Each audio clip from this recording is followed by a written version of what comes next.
Ini sering banget terjadi ya di dunia perliterasian ya kayak gitu ya. Kita kadang impulsif pengen beli ini gitu, tapi akhirnya ya cuma jadi pajangan nggak dibaca. Berapa buku yang seperti itu?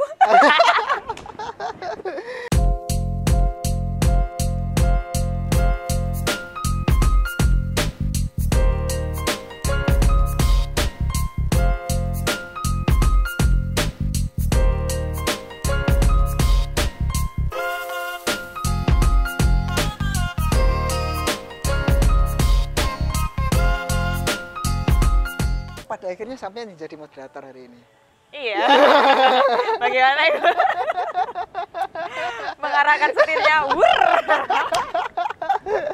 Emang bener-bener keras kepala, ketemu sama keras kepala gini ya. Nggak bisa. Sampai hari ini kalau menurut Miss Denik sendiri. Miss Denik mana? Oh iya, sama Mbak Denik, Edik Denik. Oh jadi lah Denik. sama Denik gitu. Apa ya? Tetap penting nggak sih kita ngebaca dalam bentuk buku hard copy itu? Karena hari ini kan kita punya HP nih ya, kita punya laptop, atau bahkan aku sendiri kadang kan kalau misalkan ngebaca jurnal gitu, ya udah nggak perlu di print. Kalau ngebaca buku gitu, apalagi kalau sekarang aku pernah ngumpulin judul-judul buku yang aku download gratis gitu. Oh, e-book gratis. E-book gratis itu banyak banget kan itu. Kita baca hard copy itu masih relevan gak sih? Menurutku buku-buku fisik. Oh ini dibalik ya.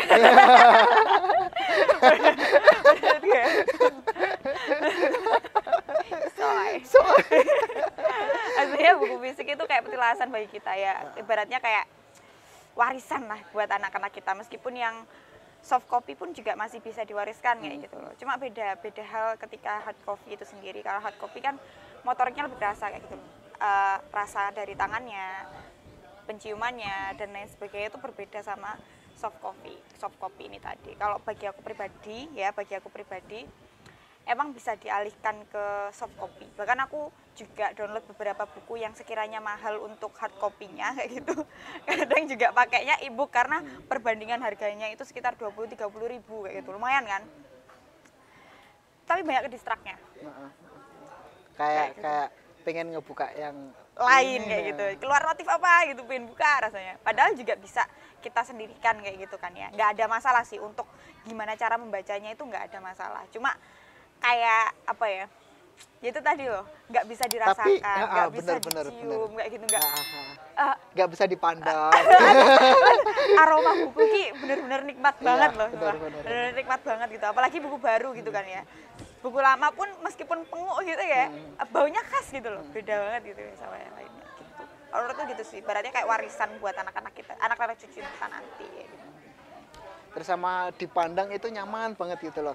Apalagi kita punya lemari nih, terus isinya buku gitu. Yalah. Misalkan kita habis capek dari kerja gitu, pulang-pulang ke rumah, asik ya, santai gitu loh. Caimin juga gitu, suka ngoleksi buku juga. Iya. Ngoleksi apa baca nih? Enggak. ini sering banget terjadi ya di dunia perliterasian ya kayak gitu ya. Kita kadang impulsif pengen beli ini gitu, tapi akhirnya ya cuma jadi pajangan nggak dibaca. Berapa buku yang seperti itu? Enggak. Tapi memang ada beberapa yang aku beli, belum sempat kebaca, itu juga ada. Belum sempat ya. Tapi aku pernah loh, pas waktu pandemi kemarin kita kan bener-bener lockdown gitu. Aku beli bukunya Renal Kasali waktu itu tentang kayak pengembangan diri gitu. Itu ada 5 chapter. Apa tuh? Tebel-tebel, kayak disruption.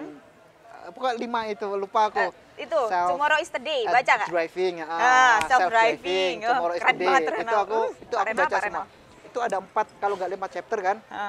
Ada satu juga buku yang dia menceritakan tentang Bojonegoro. Shifting apa gitu, lupa aku. Itu yang nulis Renal Kasali juga. Nah, selama 3 bulan kalau nggak salah, udah di kamar itu. Katam. Mantap. Berarti kecepatan membacanya luar biasa ya Anda ya? Kalau buku-buku semacam itu lumayan. Tapi aku ngakui, aku lemah kalau untuk mengingat tahun dan nama. Tapi kalau untuk mengingat kejadian, aku bisa. gitu sih. Contohnya? Maksudnya ya kejadian pas waktu aku ketemu sama dia. Oh, iya. itu perlu dilupakan. Nggak perlu tapi perlu dikenang dengan Iya, apa iya, iya. tulisan. Benar. Aku sebenarnya udah punya banyak bahan sih.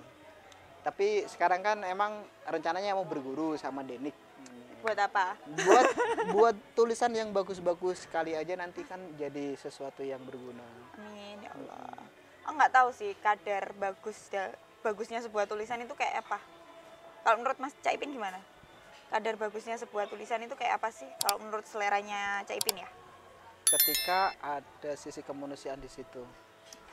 Kalau aku menurutku di situ. Sosialis ya. Ada sisi kemanusiaan di situ. Maksudnya ya dia ngebangun, dan aku hari ini suka banget sama genrenya Alfi Syahrin. Oh iya. Dia bener-bener realistis gitu loh. Insecure, bukunya Insecure tuh Nah. menampar sekali. Pelan tapi plok. Iya. Dan dia mengarahkan juga ke jalan yang bener-bener apa ya? Itu esensi banget gitu loh. Dia kan tidak ngehujat kayak misalkan pacaran, terus nongkrong nakal, itu dia nggak ngehujat, tapi dia ngebahas itu kemudian memasukkan yang esensi kayak misalkan kembali ke Tuhan, misalkan kayak beribadah, dia kan dimasukkan di situ kan sama Alfi Syahrin itu. Kayak kalimat yang sederhana, kalau nggak jadi apa-apa emang kenapa gitu. Asik. Ya. Kalau sekarang yang paling suka dibaca di genre yang kayak gimana? Nggak tahu ya. Kalau menurutku ya kadar tulisan yang bagus itu kayak tulisan-tulisan Mojo itu. Aku Oh, suka iya. banget tulisan Mojo itu aneh, unik, tapi menamparnya sekali. Bener. Aku Nggak ditutup-tutupi lah. iya, sumpah bener-bener frontal banget, dan kadang itu apa sih namanya, sarkas Sarkas. ya, sarkas ya. Nah, kadang tulisannya Mojo itu terlalu sarkas tapi asik. Bener. Asik untuk dihujat. Enak banget gitu, ngerumpamakan apa gitu. Aku pertama kali suka buku Mojok itu waktu baca bukunya Pak Rusdi, almarhum Pak Rusdi. Itu yang apa sih? Aku lupa jadinya. Bodoh saja tak punya, itu apa sih ya Allah? Merasa pintar, bodoh saja tak punya, kayak gitu. Aku pertama kali terkagum sih baca itu pas lagi Lebaran juga, karena pas banget kan sama bukunya itu bahas Cak Dalom. Ya lagi di masa Ramadannya, kegiatan sehari-harinya kayak gitu, tapi banyak menyindir hal-hal yang ya pemerintahan, terus bersinggungan sama masyarakat sehari-hari. Itu sih menurutku. Mungkin aku juga menulisku juga terinspirasi oleh artikel-artikel yang ada di Mojo kayak gitu juga. Keren. Tapi mulai menulis receh-receh SMA udah mulai belum? Kayak Enggak, buat diary gitu. Kalau journaling ya, lebih ke journaling ya. Kalau SMA itu lebih ke cinta-cintaan novelku itu. Sembah fiksi-fiksi ya, cinta-cintaan kayak gitu.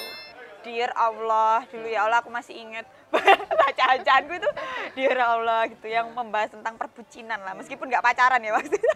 Bener. Membahas tentang ya dunia percintaan remaja lah ya, itu wajar menurutku sih, iya nggak sih? Iya bener. Saman juga pernah aku penasaran sama dari sisi laki-laki, aku penasaran gitu. Karena kebanyakan teman-temanku cewek itu bahasnya itu tentang ya gitu, novel-novelnya yang bernuansa romansa gitu. Kalau sekarang aku udah nggak tertarik lagi ya, nggak tahu kenapa aku nggak tertarik lagi. Terus teman-temanku masih cari, karena aku jualan buku juga, kadang masih mencari novel-novel yang bernuansa romansa meskipun di pesantren, kayak Suhita, tahu kan Suhita? Tahu. Itu kan bernuansa pesantren tapi percintaan juga kayak gitu, dikemas percintaan juga. Terus ada juga yang Gens On gitu juga, dan lain sebagainya kayak gitu. Apakah ada gitu dari sisi laki-laki, karena kebanyakan penggemarnya kan perempuan, dari sisi laki-laki juga tertarik di dunia romansa seperti itu.